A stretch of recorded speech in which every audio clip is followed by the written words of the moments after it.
Hello दोस्तों, नमस्कार। आज फिर एक नई कहानी के साथ आप सबका अपने चैनल में स्वागत करती हूँ। आज की कहानी है श्रीमती सुभद्रा कुमारी चौहान के द्वारा लिखा गया भग्नावशेष। तो चलिए आज की कहानी सुनते हैं। ना मैं कवि था ना लेखक, परंतु मुझे कविताओं से प्रेम अवश्य था। क्यों था यह नहीं जानता, परंतु प्रेम था और खूब था।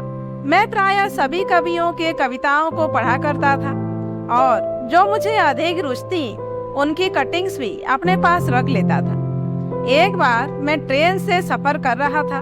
बीच में मुझे एक जगह गाड़ी बदलनी पड़ी। वह जंक्शन तो बड़ा था, परंतु स्टेशन पर खाने पीने की सामग्री ठीक ना मिलती थी, इसीलिए मुझे शहर जाना पड़ा। बाजार में पहुंचते ही मैंने देखा कि जगह जगह पर बड़े बड़े पोस्टर्स चिपके हुए थे, जिनमें एक बृहद कवि सम्मेलन की सूचना थी और कुछ खास खास कवियों के नाम भी दिए हुए थे। मेरे लिए तो कवि सम्मेलन का ही आकर्षण पर्याप्त था, किंतु कवियों की नामावली को देखकर मेरी उत्कंठा और भी अधिक बढ़ गई। दूसरी ट्रेन से जाने का निश्चय कर जब मैं सम्मेलन के स्थान पर पहुंचा, तो उस समय कविता पाठ प्रारंभ हो चुका था और उर्दू के एक शायर अपनी जोशीली कविता मजलिस के सामने पेश कर रहे थे। दाद भी इतने जोरों से दी जा रही थी कि कविता का सुनना ही कठिन हो गया था। खैर, मैं भी एक तरफ चुपचाप बैठ गया, परंतु चेष्टा करने पर भी आंखें स्थिर न रहती थी, वरन वे किसी की खोज में बार बार विह्वल सी हो उठती थी। कई कवियों ने अपनी अपनी सुंदर रचनाएं सुनाई। सबके बाद एक श्रीमती जी भी धीरे धीरे मंच की ओर अग्रसर होती देख पड़ी। उनकी चाल ढाल तथा रूपरेखा से ही असीम लज्जा एवं संकोच का यथेष्ट परिचय मिल रहा था। किसी प्रकार उन्होंने भी अपनी कविता पढ़ना शुरू किया। अक्षर अक्षर में इतनी वेदना भरी थी कि श्रोतागण मंत्र मुग्ध से होकर उस कविता को सुन रहे थे। वाह वाह और खूब खूब की तो बात ही क्या, लोगों ने जैसे सांस लेना बंद कर दिया था और मेरा तो रोम रोम उस कविता का स्वागत करने के लिए उत्सुक हो रहा था। अब बिना उनसे एक बार मिले वहां से चले जाना मेरे लिए असंभव सा हो गया। अतः इसी निश्चय के अनुसार मैंने अपना जाना फिर कुछ समय के लिए टाल दिया। उनका पता लगाकर दूसरे ही दिन लगभग 8 बजे सवेरे मैं उनके निवास स्थान पर जा पहुंचा और अपना विजिटिंग कार्ड भिजवा दिया। कार्ड पाते ही एक अधेड़ सज्जन बाहर आए और मैंने नम्रता से पूछा कि क्या श्रीमती जी घर पर है। जी हाँ, आइए बैठिए। आदर प्रदर्शित करते हुए मैंने कहा, कल के सम्मेलन में उनकी कविता मुझे बहुत पसंद आई, इसीलिए मैं उनसे मिलने आया। वे मुझे अंदर लिवा ले गए। एक कुर्सी पर बैठाते हुए बोले, वह मेरी लड़की है, मैं अभी उसे बुलवाए देता हूँ। उन्होंने तुरंत नौकर से भीतर सूचना भेजी और उसके कुछ ही क्षण बाद वे बाहर आती हुई दिखाई पड़ी।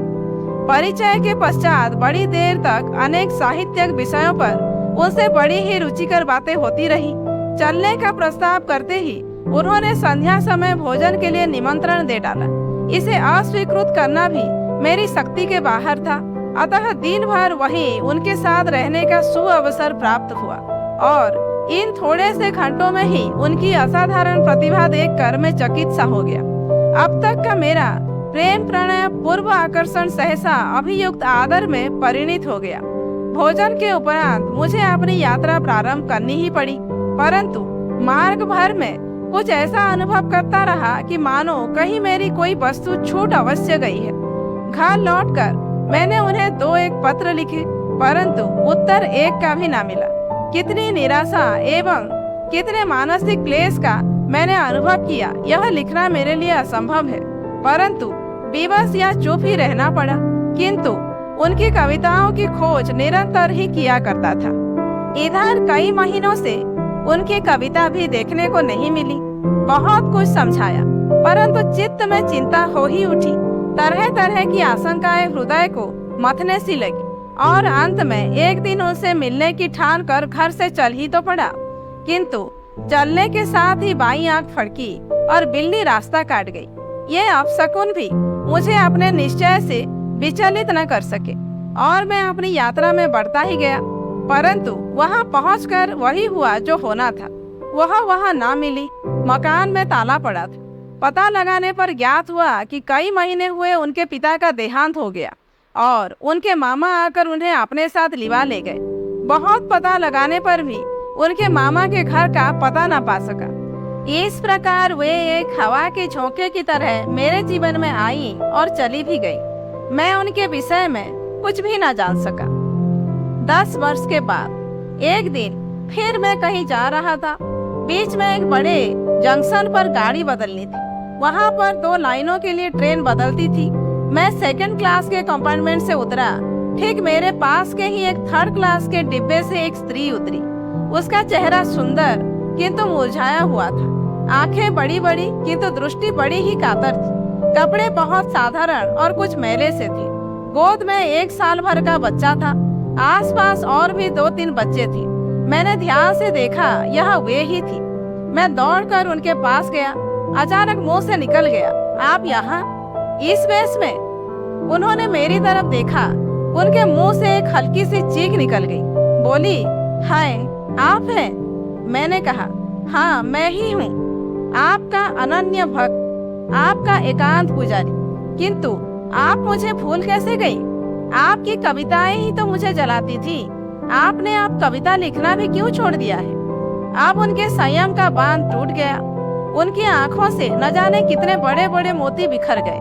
उन्होंने रूंधे हुए कंठ से कहा, लिखने पढ़ने के विषय में अब आप मुझसे कुछ न पूछें। इतने ही में एक तरफ से एक अधेड़ पुरुष आए और आते ही शायद मेरा उनके पास खड़ा रहना उन असज्जन को ना सुहाया। इसीलिए उन्हें बहुत बुरी तरह से झिड़क कर बोली, यहाँ खड़ी खड़ी गप्पे लड़ा रही हो, कुछ हया भी है? वे बोली, ये मेरे पिताजी के। वहाँ अपना वाक्य पूरा भी न कर पाई थी कि वे महापुरुष कड़क उठे, बस चुप रहो, मैं कुछ नहीं सुनना चाहता, चलो सीधी। उन्होंने मेरी तरफ एक बड़ी ही बेधक दृष्टि से देखा। उस दृष्टि में न जाने कितनी करुणा, कितनी विवशता और कितनी कातरता भरी थी। वे अपने पति के पीछे पीछे चली गई। इस प्रकार 10 वर्ष के बाद वे फिर एक बार मेरे नैराश्यपूर्ण जीवन के अंधकार में चपला की तरह चमकी और अदृश्य हो गई। वे मुझसे जबरन छीन ले गई। मुझे उनके दर्शन भी दुर्लभ हो गए। तो दोस्तों, आज की कहानी यहीं पर समाप्त होती है। कहानी कैसी लगी कमेंट करके जरूर बताइए।